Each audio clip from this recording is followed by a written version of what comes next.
Okay guys, Mohit Chaudhary this side, CGL 2022 का all India rank 1। तो ये मैं आपके लिए मॉक के लिए स्ट्रेटेजी लेके आया हूँ, जो जैसे प्री के मॉक के लिए। तो जैसे कि अभी आपके पास 40 to 45 डेज है, तो आप मेरी स्ट्रेटेजी से कुछ टिप्स ले सकते हैं कि आपके कुछ काम आए मॉक में। तो लेट्स स्टार्ट। तो पहला तो देखो, मॉक आपकी बताएगा स्ट्रेंथ एंड वीकनेस बताएगा। तो आपको अपने वीक एरियाज पे सबसे ज्यादा फोकस करना है, वीक। क्योंकि आप क्या करते हैं, आप मैक्सिमम टाइम स्ट्रॉन्ग एरिया पे फोकस करते हैं। किसी के मैथ्स अच्छे तो वो दिन में मैथ्स ही मैथ्स करेगा, पर वो फिर जीके में फोकस नहीं करेगा। तो आपको अपने वीक एरिया पे सबसे ज्यादा फोकस करना है। फिर मॉक कभी भी एक प्लेटफॉर्म के नहीं देने चाहिए, मॉक देने चाहिए मल्टीपल प्लेटफॉर्म के। अगर मैं मेरी बात करूं तो मैंने लगभग 100 मॉक्स मैंने प्री के दे दिए थे, अराउंड 100 मॉक्स। तो 100 मॉक की अगर मैं बात करूं तो प्लेटफॉर्म जैसे कि मैंने 40 मॉक तो दे दिए, मैंने सुपर मॉक के दिए थे, अराउंड 40 सुपर मॉक के दे दिए थे। तो आप सुपर मॉक प्लेटफॉर्म वाला दे दिया था मैंने मॉक। फिर मैंने टेक्स्ट बुक के दिए थे, टेक्स्ट बुक, और ऑलिव बोर्ड के लाइव मॉक दिए थे। जो ऑलिव के आपको पता है लाइव मॉक आता है सैटरडे संडे, वो मैंने दिए थे। ऑलिव के सिर्फ लाइव मॉक दिए थे। और मैंने दिए थे एसएससी बाबा के दिए थे थोड़े बहुत मॉक।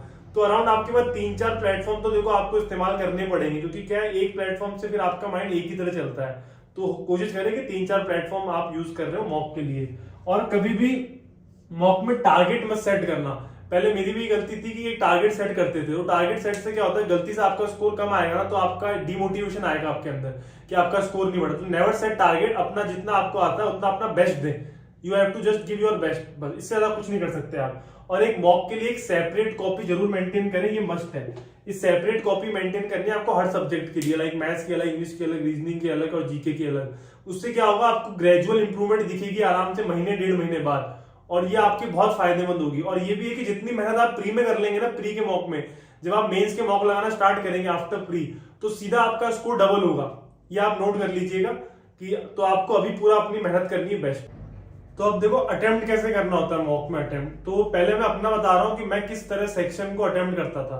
तो मेरा था कि सबसे पहले तो जीके, जीके के बाद इंग्लिश, इंग्लिश के बाद मैथ्स, और मैथ्स के बाद रीजनिंग।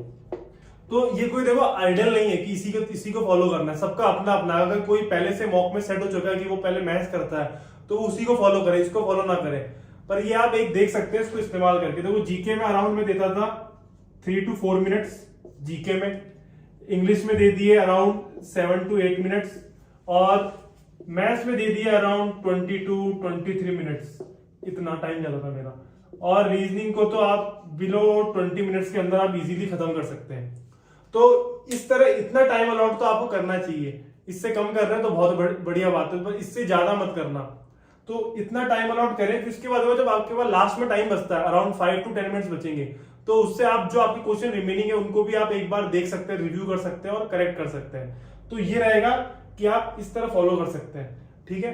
तो और फिर ये आ गया कि ये जो मॉक है ना आपका, इससे आप सीखोगे स्किपिंग। एक क्वेश्चन को स्किप करना ये एक कला है, आर्ट है ये। क्योंकि हर क्वेश्चन हमें नहीं आता है। कुछ क्वेश्चन होते हैं 100 में से 10 क्वेश्चन जो आपको जानबूझ के डाले जाते हैं आपका टाइम खराब करने के लिए। तो आप ये सीखोगे, इन्हीं को जब आप बार बार मॉक लगाओगे ना, डेली मॉक लगाओगे, तो आप सीख जाओगे कि हाँ कौन सा क्वेश्चन अटेम्प्ट करना है, कौन सा क्वेश्चन स्किप करना है। ये ना धीरे धीरे आता है आपके अंदर, एक दिन में नहीं आएगा। और एक और चीज, जब आप अभी कर रहे होंगे, तो हो सकता है किसी का स्कोर 100 आ रहा हो, किसी का हो सकता है 95 आ रहा हो। तो हार नहीं माननी, ये स्कोर भी बहुत अच्छा है। जब मैंने भी स्टार्ट करा तो मेरा स्कोर भी 95 के अराउंड से मैंने स्टार्ट करा था मॉक लगाना। तो ये धीरे धीरे ग्रेजुअल इंप्रूवमेंट होगी। तो आपको डेली अपने वीक एरियाज पे काम करना है, मॉक का एनालिसिस करना है, एक सेपरेट कॉपी को मेंटेन रखना है, तभी आपका स्कोर बढ़ेगा। और सबसे इंपॉर्टेंट बात, एक मॉक में एक स्कोर होता है बीच में, अराउंड आपने कभी देखा हो तो 120 से 130 का जो स्कोर होता है ना, ये एक चक्रव्यूह की तरह होता है कि बच्चा इसी को नहीं तोड़ पाता है। ये तोड़ने के लिए आपको हर सब्जेक्ट की नॉलेज होनी चाहिए अच्छी खासी, या आपका कोई 2 सब्जेक्ट तो एकदम स्ट्रांग होनी चाहिए जहां पे आपका स्कोर अबव 45 आ रहा है। क्योंकि वो वही चीज होगी जो आपको 120 से 130 का बैरियर आपका तोड़ेगी। क्योंकि ये धीरे धीरे टूटेगा। जब आप डेली मैथ्स का एनालिसिस करोगे, अपने वीक पॉइंट्स पे काम करोगे, तो धीरे धीरे टूटेगा। तो ऐसा मत सोचना कि 120 से 130 का बैरियर 10 दिन में टूट जाएगा। मेरे को भी अराउंड जब मैंने 20 से 25 मॉक दिए थे, तब जाके मेरा ये बैरियर टूटा था और सीधा मेरा 145 स्कोर गया था। तो आपको कोशिश करनी है कि आप 120 से 130 का बैरियर तोड़ दें। अब बच्चे क्या करते हैं, 120 से 130 के बीच में आ रहे हैं, खुश हो जाते हैं कि प्री निकल जाएगा।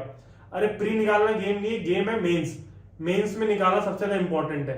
तो अब मैं आपको सब्जेक्ट वाइज बताऊंगा कि कुछ कुछ टिप्स जो आपके काम आएंगी। तो देखो मैथ्स के अराउंड 25 क्वेश्चन होंगे, 25 क्वेश्चन होंगे, 25। तो जब आप वन गो में लेंगे ना, वन गो में, तो वन गो में नीड नहीं है कि आपको 25 के 25 सवाल करने हैं। आपने अगर 18 to 20 क्वेश्चन भी कर दिए ना आपने वन गो में, तो बहुत अच्छा अटेम्प्ट है। इससे आप बहुत ज्यादा रिलैक्स हो जाएंगे। कोई जरूरी नहीं है कि बाकी 5 क्वेश्चन में आप टाइम खराब करें, क्योंकि कुछ क्वेश्चन होते हैं जो हार्ड होते हैं, जो आपका टाइम खराब करने के लिए आते हैं, तो उसमें आपको स्किप करना है, स्किप।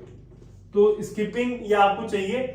और मैथ्स के ऐसे कुछ टॉपिक्स होते हैं, जब आप कोई क्वेश्चन देखते हो तो अगर आपने वो क्वेश्चन पहले बहुत बार प्रैक्टिस करा तभी उसका अटेम्प्ट लें। अगर आपको क्वेश्चन लग रहा है ना कि आपसे नहीं होगा, तो उसको स्किप कर दें। जैसे कभी कभी सिंप्लीफिकेशन आता है, सिंप्लीफिकेशन का क्वेश्चन अगर बहुत ही लेंथी दे रखा है या फिर बहुत बड़ा है, तो उसको छोड़ दें, उसको लास्ट में अटेम्प्ट करें। तो कुछ चीजें होती थी जो आप वो मॉक से सीखोगे, धीरे धीरे स्लोली स्लोली। तो मैथ्स के लिए इतना ही था कि यही करें बस, और क्वेश्चन नोट करते चले, अपना हो जाएगा।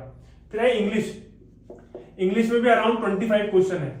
तो ऑलवेज टारगेट करना है कि इंग्लिश में है ना, ऑप्शन एलिमिनेट करके आप आंसर तक पहुंचे। आप क्या करते हैं, जल्दी से टिक मारने में रहते हैं, तो बाकी ऑप्शन को नहीं बढ़ते हैं। तो ट्राई टू एलिमिनेट ऑप्शन को एलिमिनेट करके फायदा है कि आपकी एक्यूरेसी लेवल बहुत बढ़ जाएगी और सिली मिस्टेक होने के चांसेस बहुत कम होंगे।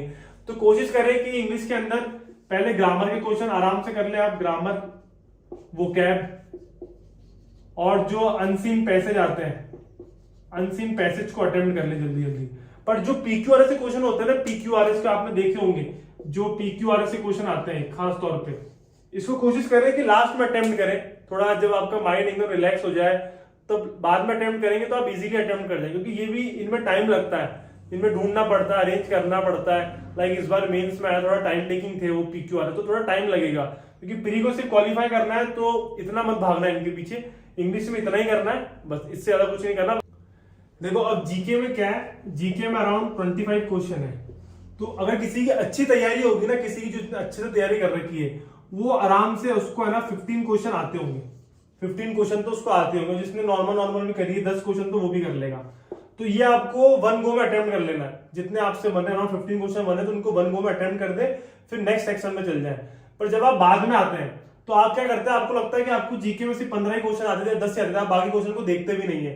पर आपके सबकॉन्शियस माइंड में ना कहीं उनके आंसर रहते हैं। जब आप वो क्वेश्चन को वापस देखोगे, उनका ऑप्शन देखोगे, तो आपके दिमाग में आएगा कुछ ना कुछ, यार इसके 2 ऑप्शन तो नहीं हो रहे, 2 ऑप्शन बच रहे हैं। तो आप ऑप्शन एलिमिनेट कर देंगे, 2 बचेंगे, तो उन 2 पे आपको रिस्क खेलना पड़ेगा।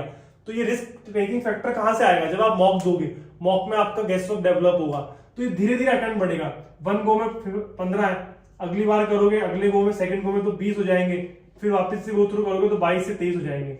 तो यही रहती है जीके में। जीके में किसी को भी अराउंड 25 में 24 क्वेश्चन है, सबको इतने क्वेश्चन आते हैं 15, और बाकी वो गेस वर्क से करते हैं 4 से 5 क्वेश्चन। तो ये डेवलप होगा धीरे धीरे जब आप मॉक देंगे। तो ये ग्रेजुअल प्रोसेस है, जो डेवलपमेंट होने में टाइम लगता है प्रोसेस को। फिर आता है रीजनिंग का। देखो ज्यादा रीजनिंग के हार्ड क्वेश्चन तो आते नहीं है, नॉर्मली क्वेश्चन आ रहे हैं अब तक जितने मैंने देखे हैं। तो रीजनिंग के 25 में से 22 क्वेश्चन तो बहुत ही इजी क्वेश्चन आते हैं। बस यही इंपॉर्टेंट पॉइंट है कि आपको सिली मिस्टेक्स नहीं करनी है, जितना हो सके क्वेश्चन को अच्छे से पढ़ना है कि वो क्या पूछ रहे हैं क्या नहीं पूछ रहे। एवरीवन कैन डू इट, ये बहुत इजी है, बहुत ही सेक्शन है। जो बचे 3 से 4 क्वेश्चन बचते हैं, वो आपके कामनेस के ऊपर है कि आप कितना काम है और कितने मतलब रिस्क टेकिंग फैक्टर लेते हैं। क्योंकि मॉक एसएससी गेम है कॉन्फिडेंस का, ये पूरा गेम ही कॉन्फिडेंस का है। तो आपका कॉन्फिडेंस एकदम हाई होना चाहिए कि yes you can do it, आपसे अलग कोई भी नहीं है, आप यहाँ इकलौते बैठे हो, इकलौते आप स्कोर करोगे। तो बस यही फैक्टर चाहिए, बाकी इससे ज्यादा कोई नीड नहीं है। बाकी आप अपनी तैयारी में लगे रहें, मॉक दे रहे हैं तो कंटिन्यूस रखें। तो ऑल द बेस्ट।